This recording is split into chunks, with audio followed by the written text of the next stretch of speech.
Mateo Kapitulo 5 versikulo 1 hanggang 48, ADB.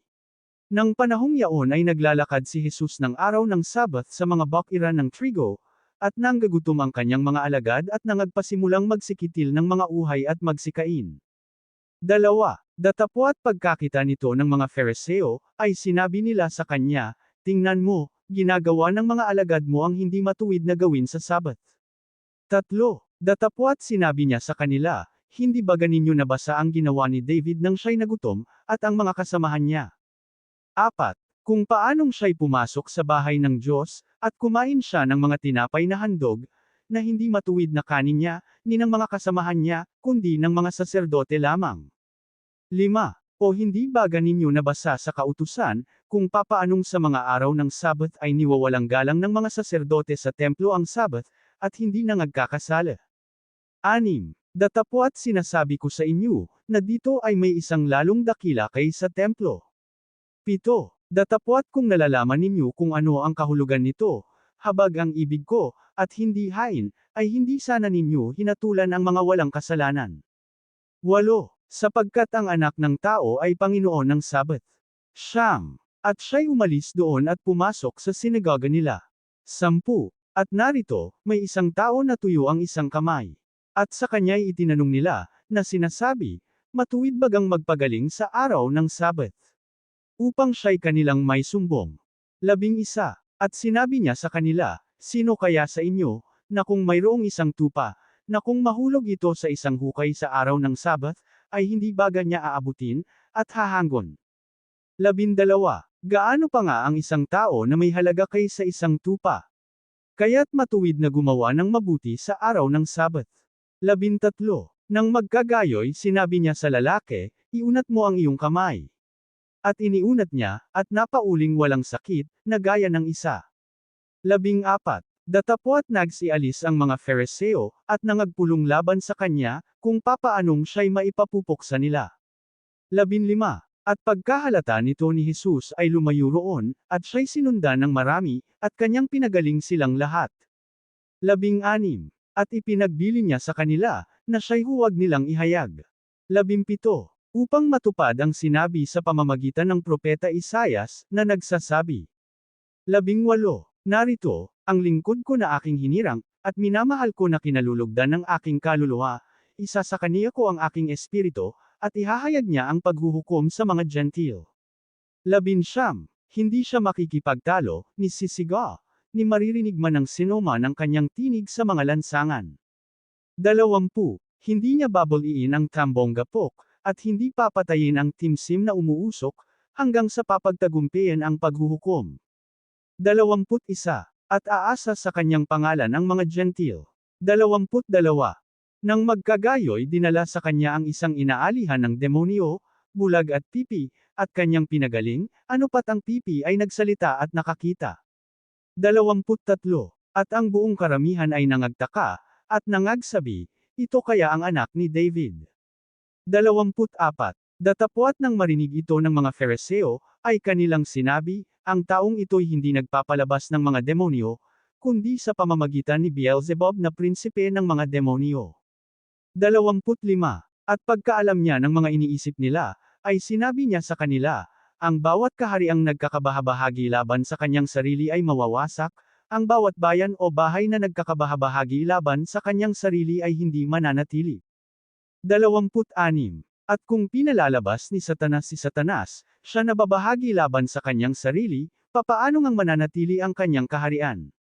27. At kung sa pamamagitan ni Beelzebub ay nagpapalabas ako ng mga demonyo, ang inyong mga anak sa kaninong pamamagitan sila'y pinalalabas? Kaya nga sila ang inyong magiging mga hukom. 28. Ngunit kung sa pamamagitan ng Espiritu ng Diyos nagpapalabas ako ng mga demonyo, ay dumating nga sa inyo ang kaharian ng Diyos. 29. O papaano bagang makapapasok ang sinuman sa bahay ng malakas, at samsamin ang kanyang mga pag-aari, kung hindi muna gapyusan ang malakas? At kung magkagayoy masasamsamin niya ang kanyang bahay? 30. Ang hindi sama sa akin ay laban sa akin, at ang hindi nag-iimpok na kasama ko ay nagsasambulat. 31. Kaya't sinasabi ko sa inyo, Ang bawat kasalanan at kapusungan ay ipatatawad sa mga tao, datapwat ang kapusungang laban sa espiritu ay hindi ipatatawad. 32. At ang sinumang magsalita ng isang salitang laban sa anak ng tao, ay ipatatawad sa kanya, datapwat ang sinumang magsalita laban sa Espiritu Santo, ay hindi ipatatawad sa kanya, kahit sa sanglibutang ito, o maging sa darating. 33. O pabutihin ninyo ang punong kahoy, at mabuti ang bunga niyaon, o pasamain ninyo ang punong kahoy, at masama ang bunga niyaon, sapagkat ang punong kahoy ay nakikilala sa pamamagitan ng kanyang bunga. 34.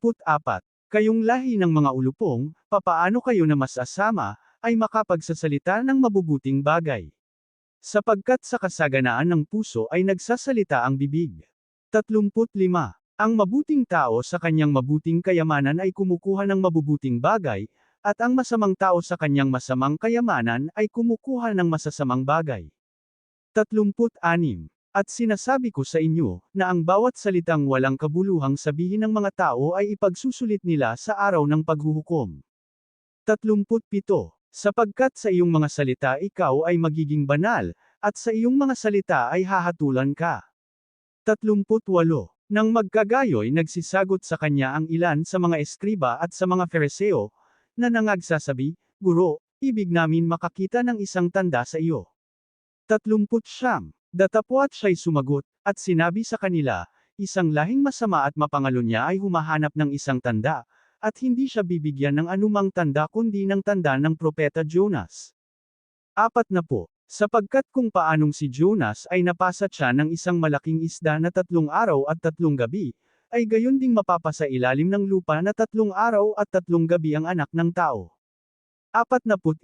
Magsisitayo sa paghuhukom ang mga tao sa Ninive na kasama ng lahing ito, at ito'y hahatulan, sapagkat sila'y nagsipagsisi sa pangangaral ni Jonas, at narito, dito'y may isang lalong dakila kaysa kay Jonas. 42.